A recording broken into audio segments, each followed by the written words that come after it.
Who among the following was associated with the introduction of Rayatwari settlement in India during the British rule?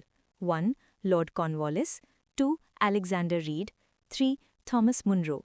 Select the correct answer using the code given below. A. 1 only. B. 1 and 3 only. C. 2 and 3 only. D. 1, 2 and 3. सही जवाब है C. 2 and 3 only. Hindi में समझते हैं। सबसे पहले तो ये समझो कि ये सवाल ब्रिटिश टाइम के टैक्स सिस्टम के बारे में है। अंग्रेज़ों को इंडिया से बस पैसा चाहिए था और खेत यानी एग्रीकल्चर से टैक्स लेने के लिए उन्होंने अलग अलग एरियाज़ में अलग अलग रूल्स बनाए थे।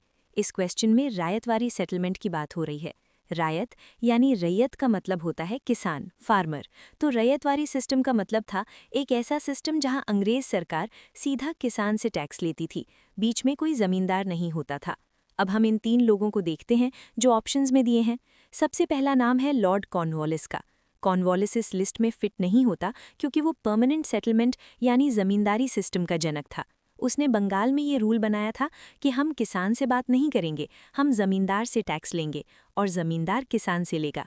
तो जहाँ भी कॉर्नवालिस का नाम आए समझ लो वो ज़मींदार वाला सिस्टम है, रायतवारी वाला नहीं। इसलिए ऑप्शन 1 गलत है। बाकी बचे अलेक्जेंडर रीड और थॉमस मुनरो। कहानी ये है कि साउथ इंडिया मद्रास साइड में बंगाल जैसे बड़े बड़े ज़मींदार नहीं थे, तो वहाँ अंग्रेज़ों को लगा कि ज़मींदारी सिस्टम फेल हो जाएगा।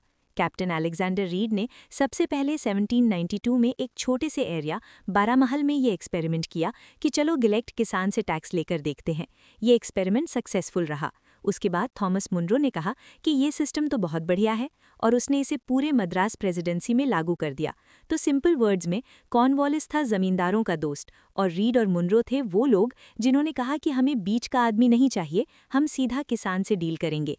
क्योंकि क्वेश्चन रायतवारी यानी किसान वाला सिस्टम के बारे में है, इसलिए सिर्फ रीड और मुनरो यानी 2 और 3 सही जवाब हैं।